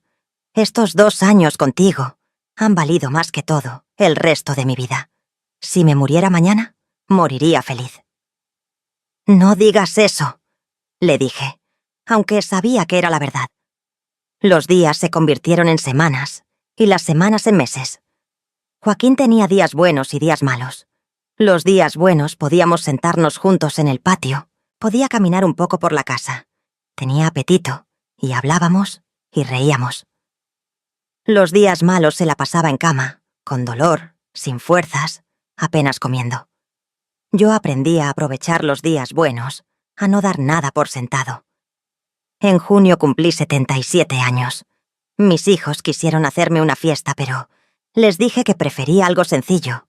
Solo ellos y sus familias viniendo a casa a comer pastel. Joaquín se esforzó mucho ese día. Se levantó y se vistió. Se sentó con nosotros en la mesa. Todos cantamos las mañanitas y yo soplé las velas. Joaquín me regaló un sobre. Adentro había una foto de nosotros dos, una que mis nietos nos habían tomado hacía unas semanas en el patio. En el reverso, Joaquín había escrito con su letra temblorosa: «Para Celia, el amor de mi vida, en este día y todos los días, con todo mi corazón, Joaquín». Guardé esa foto como un tesoro. La puse en mi buró para poder verla cada noche antes de dormir y cada mañana al despertar. Julio fue un mes difícil. Joaquín empeoró notablemente. Estaba cada vez más débil. Dormía la mayor parte del día. El dolor era más difícil de controlar incluso con los medicamentos. El médico aumentó las dosis de morfina y me advirtió que probablemente no le quedaba mucho tiempo. Una noche de finales de julio, Joaquín me despertó a las 3 de la mañana. Yo estaba durmiendo en mi cama plegable al lado de la suya. Me llamó en voz baja: «Celia». Me levanté inmediatamente. medio dormida. «¿Qué necesitas, amor? ¿Te duele algo?», le pregunté. «Ven, acuéstate conmigo», me dijo. «Solo quiero tenerte cerca». Me metí con cuidado en su cama de hospital, acurrucándome a su lado. Él me rodeó con un brazo y yo puse mi cabeza en su pecho, escuchando los latidos irregulares de su corazón. Nos quedamos así en silencio por un rato largo. Luego Joaquín empezó a hablar. Me habló de todas las cosas que lamentaba en su vida. Lamentaba no haber tenido el valor de regresar a San Luis Potosí hace 50 años, de haberme buscado, de haber luchado por nuestro amor. Lamentaba todos los años que habíamos perdido. Lamentaba no poder darme más tiempo ahora. Le dije que no lamentara nada, que todo había pasado como tenía que pasar, que lo importante era que nos habíamos encontrado al final. Le dije que estos 2 años y medio con él habían sido suficientes para llenar mi corazón, que el amor que sentía por él era tan grande que no cabía en una vida entera, mucho menos en 50 años. «Prométeme algo, Celia», me dijo. «Cuando yo me vaya, quiero que sigas viviendo, que sigas siendo feliz, que no te encierres en el dolor. Prométeme que vas a terminar nuestra lista de vida, aunque sea sin mí. Ve a Veracruz, conoce el mar, hazlo por los dos». Le prometí que lo haría, aunque en ese momento no podía imaginar hacer nada de eso sin él. Nos quedamos abrazados toda la noche. Yo no dormí, solo lo sostuve, sintiendo su respiración irregular, contando los latidos de su corazón, memorizando la sensación de su cuerpo junto al mío, porque algo en mi interior sabía que esa sería una de las últimas veces. Los siguientes días, Joaquín estuvo dormido casi todo el tiempo. La morfina lo mantenía libre de dolor, pero también lo mantenía en un estado de semiconciencia. De vez en cuando abría los ojos, me veía, sonreía débilmente, volvía a cerrar los ojos. Yo me sentaba a su lado, sosteniendo su mano, hablándole aunque no estuviera segura de si me escuchaba. El 2 de agosto por la mañana, Joaquín abrió los ojos con claridad que no había tenido en días. Me vio sentada a su lado y sonrió. «Buenos días, amor», le dije, sorprendida de verlo tan lúcido. «Buenos días, Celia hermosa», me respondió con voz débil pero clara. Platicamos un rato. Joaquín parecía en paz, tranquilo. Me habló de su mamá, de cómo la extrañaba, de cómo creía que pronto la volvería a ver.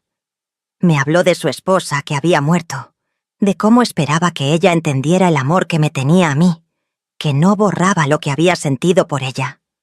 Me dijo que creía en el cielo, que creía que nos volveríamos a encontrar allá algún día. «Pero no tengas prisa», me dijo sonriendo. «Vive muchos años más, Celia. Conoce a tus bisnietos, viaja, ríe, sé feliz, y cuando sea tu tiempo, yo te estaré esperando». Me preguntó si podíamos ver el árbol de limonero que habíamos plantado. Su cuarto tenía una ventana que daba al patio, pero desde la cama no se veía el árbol. Llamé a Roberto Jr., que estaba en la sala, y entre los dos ayudamos a Joaquín a sentarse en una silla junto a la ventana. Lo envolvimos en una cobija porque, aunque era agosto, él siempre tenía frío. Nos quedamos ahí, mirando el árbol. Había crecido bastante en estos meses. Ya tenía algunos limones pequeños colgando de sus ramas. «Mira», dijo Joaquín, «va a dar frutos. Nosotros vamos a dar frutos, Celia. Aunque yo no esté aquí para ver los limones, tú los vas a ver. Y cuando los veas, te vas a acordar de mí, de nosotros, de este amor que tuvimos». Lloré en silencio, sosteniendo su mano.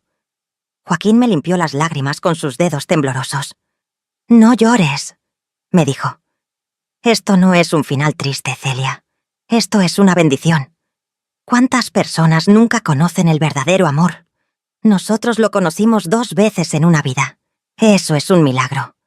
Esa tarde Joaquín pidió ver a todos mis hijos. Vinieron con sus familias, mis nietos. Todos se reunieron en el cuarto. Joaquín les habló a cada uno. Les agradeció por haberme cuidado todos estos años, por haberlo aceptado en la familia, aunque hubiera llegado tan tarde. Les pidió que siguieran cuidándome cuando él ya no estuviera. Todos lloraban, incluso Roberto Jr., que siempre había sido el más serio. Cuando todos se fueron, me quedé sola con Joaquín otra vez. Él estaba muy cansado del esfuerzo de la tarde, pero parecía contento. Me pidió que me acostara con él de nuevo. Lo hice, acomodándome en la cama a su lado. «Cuéntame otra vez cómo era yo cuando nos conocimos», me dijo. Y yo le conté, le describí al muchacho delgado de 17 años que había entrado a la tienda de telas buscando hilo grueso, cómo había tropezado con mis palabras, cómo me había sonreído. Le conté de nuestras citas en el Jardín Hidalgo, de los besos escondidos, de todos los planes que habíamos hecho. «Éramos tan jóvenes», dijo Joaquín. «Pensábamos que teníamos todo el tiempo del mundo». «Y lo tuvimos», le dije. «De una manera extraña sí lo tuvimos, porque aquí estamos, todavía juntos». Joaquín se durmió con una sonrisa en los labios. Yo me quedé despierta, escuchando su respiración, que se iba haciendo más lenta, más suave. Cerca de la medianoche noté que su respiración había cambiado. Se había vuelto irregular, con pausas largas entre cada aliento. Llamé a la enfermera que se había quedado en la casa por si acaso. Ella revisó a Joaquín y me miró con ojos tristes. «No va a tardar mucho», me dijo en voz baja. «¿Quiere que llame a su familia?» Negué con la cabeza. «No, Joaquín quiere que sea así, solo nosotros dos. Eso fue lo que acordamos». La enfermera asintió y se retiró discretamente, dejándome a solas con Joaquín. Volví a meterme en la cama a su lado. Lo abracé con cuidado. Su cuerpo estaba cada vez más frío. Le hablé en voz baja, le recordé cuánto lo amaba, le agradecí por todo el amor que me había dado. Le dije que estaba bien irse, que yo estaría bien, que cumpliría mi promesa de vivir y de ser feliz. Joaquín abrió los ojos una última vez, cerca de las 2 de la mañana. Me miró directo a los ojos y susurró: «Celia, mi Celia». Luego cerró los ojos suavemente, dio un último suspiro largo y se fue. Me quedé ahí, abrazándolo, sintiendo cómo el calor se iba de su cuerpo poco a poco. No lloré en ese momento, solo me quedé ahí, sosteniendo a la persona que había amado desde los 15 años, la persona que había perdido y encontrado, la persona que me había enseñado que nunca es tarde para el amor verdadero. Joaquín se fue en paz, en nuestra casa, en nuestro cuarto, en mis brazos, exactamente como había querido. Y aunque mi corazón se rompía en 1000 pedazos, había una parte de mí que se sentía en paz también, porque sabía que le había dado todo mi amor hasta el último segundo, y que él había hecho lo mismo por mí. Los días después de la muerte de Joaquín fueron muy difíciles. Mis hijos se hicieron cargo de todo el funeral, porque yo estaba como en shock, moviéndome por el mundo como un fantasma. El velorio se hizo en una funeraria cerca de casa. Muchas personas vinieron a darme el pésame. Vecinos, amigos de Joaquín que había hecho en estos últimos años, mi familia, la familia de Joaquín que vino desde Monterrey. Todos me decían lo mismo, que Joaquín había sido un buen hombre, que había sido afortunado de haberme encontrado, que ahora estaba descansando. Yo asentía, agradecía, pero las palabras me rebotaban.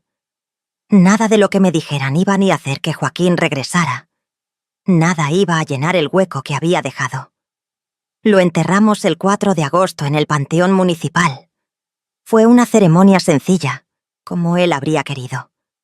El padre dijo unas palabras bonitas sobre el amor que trasciende el tiempo y la muerte. Mis hijos me sostuvieron cuando me flaquearon las piernas al ver el ataúd bajar a la tierra.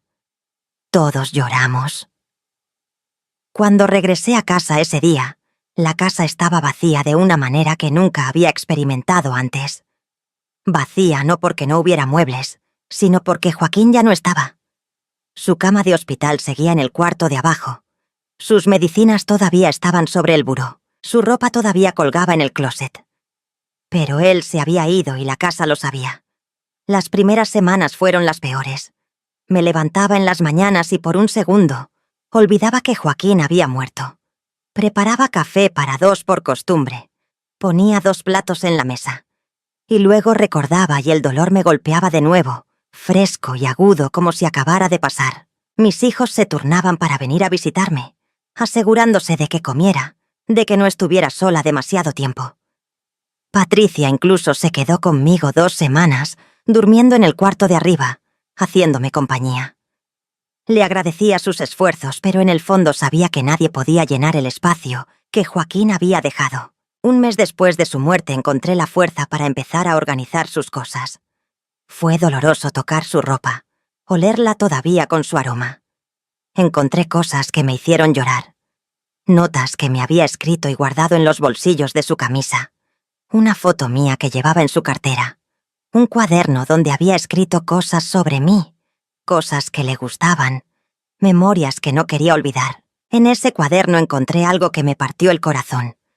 Era una lista que Joaquín había escrito, titulada Cosas que amo de Celia.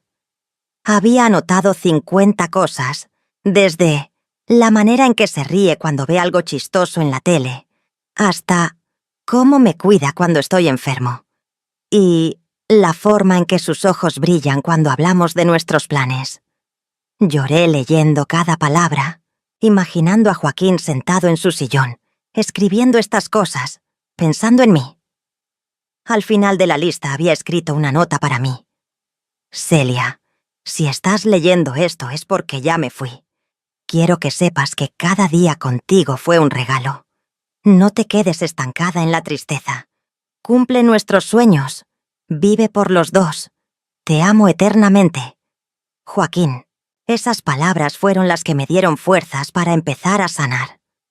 Joaquín tenía razón. Él no hubiera querido que me quedara atrapada en el dolor. Me había hecho prometer que seguiría viviendo, que sería feliz. Decidí que iba a honrar su memoria cumpliendo las promesas que nos habíamos hecho. Saqué nuestra lista de vida, esa lista que habíamos hecho juntos, y decidí que completaría cada punto, aunque tuviera que hacerlo sola. Empecé con algo sencillo, el álbum de fotos. Pasé días organizando todas las fotos que habíamos recopilado, las de nuestra juventud, las de nuestro reencuentro, las de nuestros 2 años juntos. Hice un álbum hermoso, con comentarios escritos a mano al lado de cada foto. En la primera página puse la foto que Joaquín me había regalado en mi cumpleaños, la de nosotros 2 en el patio. Debajo escribí: Para Joaquín, que me enseñó que el amor verdadero puede sobrevivir 55 años de separación y que nunca es tarde para ser feliz. En septiembre, 1 año después de que habíamos ido juntos, regresé a Guanajuato. Fui sola esta vez. Caminé por los mismos callejones que habíamos caminado juntos, comí en los mismos restaurantes, visité los mismos lugares. Fue doloroso hacerlo sin él, pero también fue sanador. Sentía que Joaquín estaba conmigo de alguna manera, que veía todo a través de mis ojos. En octubre trabajé en el árbol de limonero. Lo cuidé como si fuera un hijo. Le hablaba mientras lo regaba, tal como Joaquín me había contado que su abuela le enseñó a hacer. El árbol siguió creciendo fuerte, y en noviembre tuve mi primera cosecha de limones. Lloré de felicidad cuando corté el primer limón, pensando en cómo Joaquín había dicho que ese árbol no sobreviviría, que daría frutos cuando él ya no estuviera. Usé esos limones para hacer limonada que compartí con mis hijos y nietos. Les conté la historia del árbol, de cómo Joaquín y yo lo habíamos plantado juntos como símbolo de nuestro amor. Mis nietos se conmovieron con la historia. Mi nieto mayor, Miguelito, de 12 años, me preguntó si podía llevarse un limón para plantarlo en su casa. Le dije que sí, que nada me haría más feliz que ver nuestro árbol multiplicarse. En diciembre, para Navidad, mis hijos insistieron en que pasara las fiestas con ellos. No quería, la verdad. La Navidad sin Joaquín me parecía insoportable. Pero ellos insistieron tanto que finalmente acepté. Pasamos Nochebuena en casa de Roberto Jr., con toda la familia reunida. Fue difícil al principio, ver a todas las parejas juntas, recordar que el año pasado Joaquín había estado conmigo, Pero también fue reconfortante estar rodeada de amor, de familia. A la medianoche, cuando brindamos por el año nuevo que estaba por llegar, brindé en silencio por Joaquín también. Le agradecí mentalmente por todo lo que me había dado, por enseñarme que el amor verdadero existe, que vale la pena esperar por él, aunque llegue tarde en la vida. Comencé 2024 con una nueva determinación. Iba a cumplir el punto más importante de nuestra lista: ir a Veracruz y conocer el mar. Le había prometido a Joaquín que lo haría y iba a cumplir esa promesa. En febrero hice los preparativos, investigué hoteles, compré boletos de autobús, hice una maleta. Ana María insistió en acompañarme. Decía que no era seguro que una señora de mi edad viajara sola. Le dije que estaría bien, que necesitaba hacer este viaje sola, por Joaquín y por mí. Finalmente aceptó, pero me hizo prometerle que le mandaría mensajes todos los días para saber que estaba bien. Salí hacia Veracruz en marzo, exactamente un año después del infarto de Joaquín. Llevé conmigo la foto de nosotros dos, la misma que él me había regalado. El viaje en autobús fue largo, pero me dio tiempo para pensar, para recordar, para prepararme emocionalmente. Cuando llegué a Veracruz me quedé en un hotelito modesto cerca del malecón. La primera tarde caminé hasta la playa. Era la primera vez en mi vida que veía el mar del Golfo. Me quité los zapatos y caminé por la arena, sintiendo cómo se metía entre mis dedos. El agua estaba tibia, las olas suaves. El sol se estaba poniendo, pintando el cielo de naranjas y rosas. Me senté en la arena, saqué la foto de Joaquín y yo, y la sostuve frente al mar. «Lo logramos, amor», le dije en voz alta, aunque la gente me mirara raro. «Aquí está el mar que queríamos conocer juntos. Ojalá pudieras verlo. Es hermoso, Joaquín. Es tan hermoso como lo imaginamos». Lloré ahí sentada en la playa, pero no eran lágrimas de pura tristeza. Eran lágrimas de tristeza mezcladas con gratitud, con paz, con amor. Joaquín se había ido, pero el amor que me había dejado seguía vivo. Seguía dándome fuerzas, seguía haciéndome querer vivir cada día al máximo. Pasé 4 días en Veracruz. Caminé por el malecón, comí pescado fresco en los restaurantes locales, tomé fotos del mar, del atardecer, de los barcos. Hice todo lo que Joaquín y yo habíamos planeado hacer juntos. Y aunque él no estaba físicamente conmigo, sentía su presencia en cada momento.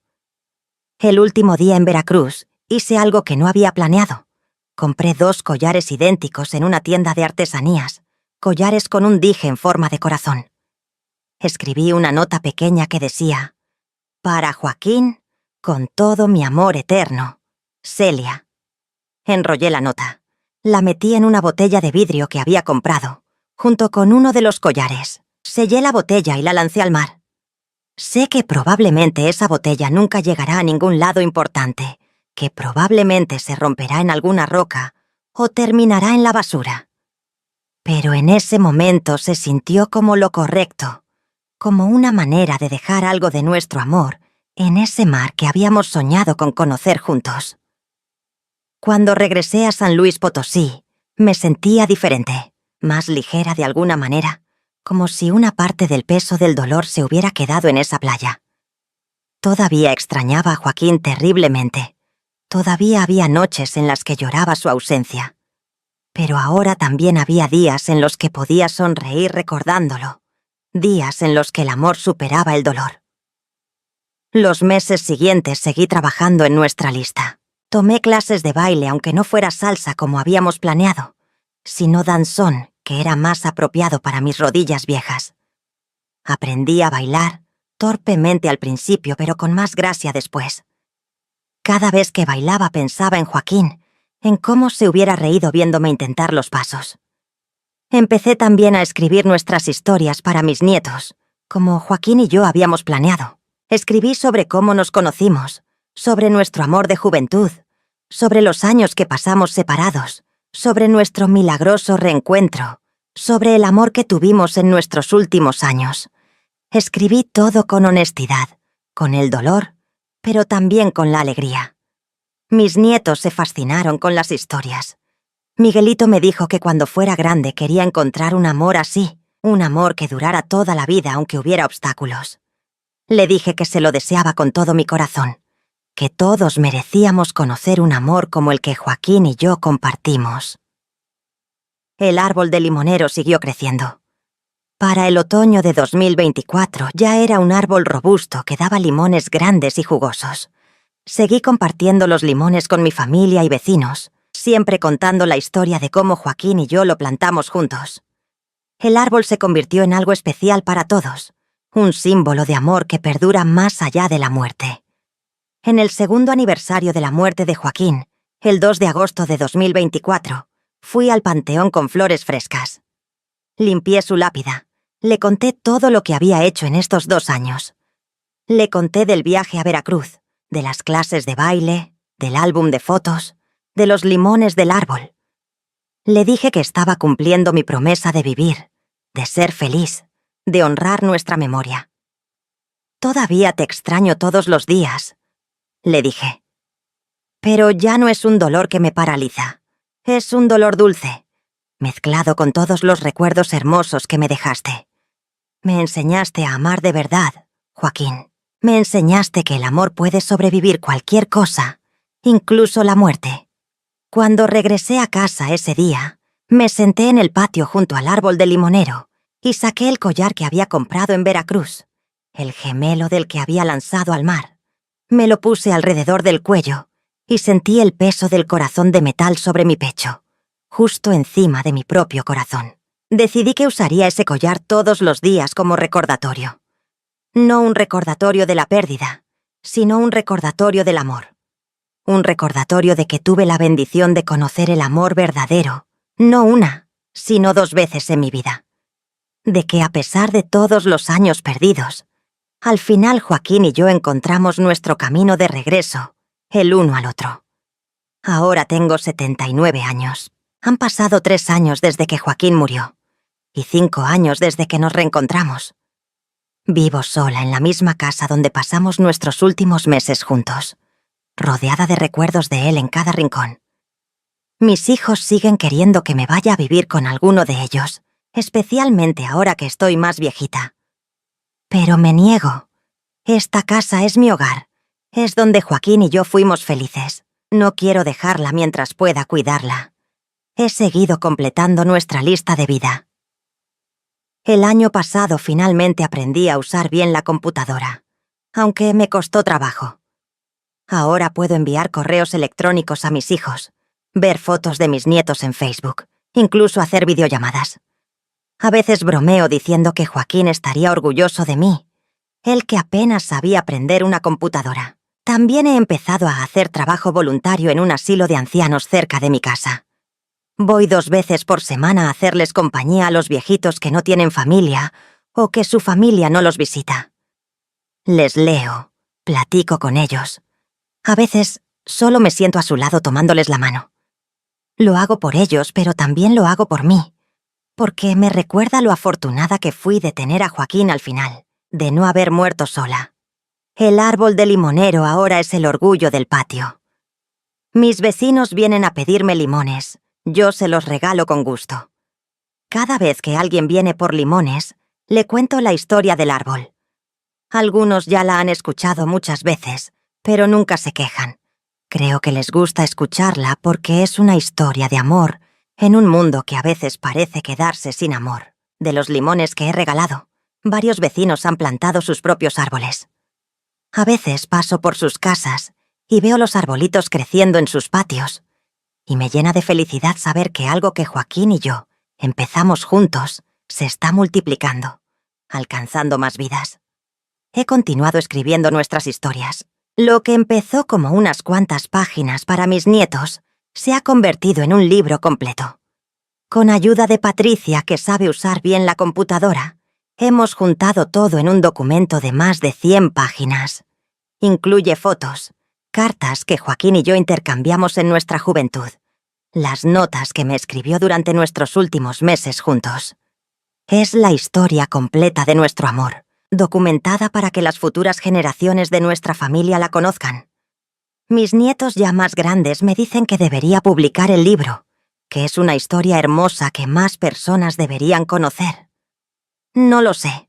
Tal vez algún día lo haga. Por ahora es suficiente saber que mi familia tiene esta historia, que Joaquín vivirá en la memoria de nuestros descendientes. A veces la gente me pregunta si me arrepiento de algo. Si me arrepiento de haberme casado con Roberto cuando sabía que no lo amaba como había amado a Joaquín. Si me arrepiento de no haber buscado a Joaquín durante todos esos años. Si me arrepiento de haber tenido solo 2 años con él antes de que muriera. La verdad es que no me arrepiento de nada. Roberto me dio 3 hijos maravillosos que han sido la alegría de mi vida. Me dio estabilidad y compañía durante 32 años. No fue el amor apasionado que soñé, pero fue un amor tranquilo que me dio mucho. No puedo arrepentirme de eso. Y en cuanto a Joaquín, 2 años con él valieron más que toda una vida sin él. Muchas personas nunca conocen el amor verdadero, nunca sienten esa conexión profunda con otra alma. Yo lo sentí, lo viví, lo experimenté completamente. Fui bendecida más allá de lo que merecía. ¿Hubiera querido más tiempo con Joaquín? Por supuesto. Hubiera querido los 10, 20 años que pensé que tendríamos. Hubiera querido envejecer a su lado, hacer todos los viajes que planeamos, ver más atardeceres juntos. Pero la vida no siempre nos da lo que queremos, y tenemos que estar agradecidos con lo que nos da. Creo que Joaquín y yo éramos almas gemelas que se encontraron en el momento equivocado, que la vida separó pero que nunca pudieron olvidarse completamente el uno del otro. Y creo que al final, cuando nos reencontramos, tuvimos exactamente el tiempo que necesitábamos para cerrar ese círculo, para darnos el amor que nos debíamos, para despedirnos apropiadamente. Ahora, cuando me siento en el patio junto al árbol de limonero, cuando veo las fotos de Joaquín y yo, cuando toco el collar que compré en Veracruz, no siento principalmente tristeza. Siento gratitud. Gratitud por haber conocido a Joaquín a mis 15 años. Gratitud por haberlo encontrado de nuevo a mis 73. Gratitud por cada conversación, cada beso, cada momento que compartimos. La muerte de Joaquín me enseñó algo importante, que el amor verdadero no termina con la muerte. Joaquín se fue, pero el amor que me dio sigue vivo en mí. Sigue dándole significado a mis días. Sigue haciéndome querer ser mejor persona, vivir más plenamente, amar más profundamente. Todavía hablo con Joaquín a veces. En las noches, cuando la casa está callada, le cuento mi día. Le pregunto qué opinaría de las cosas que pasan. A veces creo escuchar su voz respondiendo, sintiendo su presencia cerca de mí. No sé si es real o solo mi imaginación, pero me da consuelo de todos modos. Sé que algún día yo también partiré de este mundo. No sé cuándo será. Puede ser mañana o puede ser dentro de 10 años, pero cuando llegue ese día, partiré en paz porque sé que viví, que amé, que fui amada. Y porque sé, o al menos quiero creer, que Joaquín me estará esperando del otro lado, listo para continuar la historia que la muerte interrumpió, pero que nunca pudo terminar. Miren, sé que esta historia no tuvo el final feliz que probablemente esperaban. Joaquín murió. Yo quedé viuda otra vez. No hubo un felices para siempre tradicional. Pero quiero que entiendan algo importante. Esto no fue una tragedia. Fue una bendición. Conocí el amor verdadero, no una sino 2 veces. A mis 15 años y de nuevo a mis 73. ¿Cuántas personas pueden decir eso? Tuve 2 años extraordinarios con el hombre que siempre amé. 2 años de felicidad pura que borran 55 años de nostalgia. Aprendí que nunca es demasiado tarde. Nunca es tarde para el amor. Nunca es tarde para la felicidad. Nunca es tarde para vivir los sueños que creías perdidos. Cuando encontré a Joaquín en Facebook, yo tenía 73 años. Podría haber pensado que era muy vieja para el amor, que ya había pasado mi tiempo, pero me arriesgué, abrí mi corazón y recibí el regalo más grande de mi vida. Aprendí que el amor verdadero trasciende todo, trasciende el tiempo, trasciende la distancia, trasciende incluso la muerte. El amor que Joaquín y yo compartimos sobrevivió 55 años de separación. Y ahora, 3 años después de su muerte, ese amor sigue vivo en mí, sigue dándome fuerzas, sigue haciéndome sonreír. Aprendí que nunca es demasiado tarde para cumplir tus sueños. Después de que Joaquín murió, hubiera sido fácil rendirme, encerrarme en mi dolor, dejar que la tristeza me consumiera. Pero, en lugar de eso, elegí honrar su memoria viviendo plenamente, cumpliendo nuestros sueños aunque tuviera que hacerlo sola. Fui a Veracruz, vi el mar, bailé, escribí nuestras historias, seguí viviendo.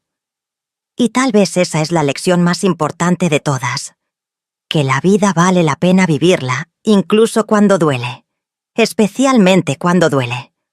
Porque el dolor significa que amamos, que nos importó, que vivimos algo real y profundo. Y eso es infinitamente mejor que nunca haber amado por miedo al dolor. A todas las mujeres que están escuchando esto, especialmente a las que ya tienen algunos años como yo, quiero decirles: nunca es tarde para ustedes tampoco. Nunca es tarde para el amor, para la aventura, para la felicidad. No se conformen con una vida que no les llena el corazón. No piensen que porque ya pasaron cierta edad, ya no tienen derecho a soñar, a amar, a vivir plenamente. Y si han perdido a alguien que amaban, como yo perdí a Joaquín, quiero que sepan que está bien llorar, está bien sentir el dolor. Pero también está bien eventualmente sonreír de nuevo, reír de nuevo, vivir de nuevo. Nuestros seres queridos que se fueron no querrían que nos quedáramos atrapados en el dolor. Querrían que siguiéramos adelante, que encontráramos alegría otra vez, que viviéramos en honor a su memoria. El amor que compartí con Joaquín me cambió, me hizo mejor persona, más valiente, más completa. Y ese amor nunca va a morir porque vive en mí, en mis hijos que lo conocieron, en mis nietos que escuchan nuestras historias, en el árbol de limonero que plantamos juntos y que seguirá dando frutos mucho después de que yo también me haya ido. Así que no, esta no es una historia triste, es una historia de esperanza. Es la prueba de que el amor verdadero existe, de que puedes sobrevivir cualquier cosa, de que nunca es demasiado tarde para encontrarlo o para vivirlo plenamente. Si llegaron hasta aquí en mi historia, quiero agradecerles de corazón. Sé que fue larga, que no fue fácil escuchar partes de ella, pero necesitaba contarla completa porque todas las partes importan. La juventud, la separación, los años en medio, el reencuentro, el tiempo juntos, la pérdida. Todo es parte de la misma historia de amor. Si esta historia les tocó el corazón, les pido que le den like a este video, que lo compartan con alguien que necesite escucharlo, que dejen un comentario contándome qué les pareció o qué les hizo sentir. Cada interacción ayuda a que más personas encuentren estas historias, y quién sabe, tal vez haya alguien allá afuera que necesite escuchar que nunca es tarde, que necesite ese empujón para arriesgarse al amor una vez más. Suscríbanse al canal para más historias reales como esta, historias de mujeres como yo que vivimos, amamos, perdimos y seguimos adelante. Porque todos tenemos historias que contar, lecciones que compartir, esperanza que dar. Yo soy Celia Rangel, tengo 79 años, y esta fue mi historia. La historia de cómo amé a un hombre a los 15 años. Lo perdí. Viví toda una vida sin él.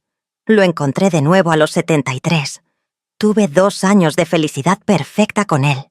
Lo perdí otra vez. Y seguí adelante porque eso es lo que hacemos. Seguimos adelante, seguimos amando, seguimos viviendo.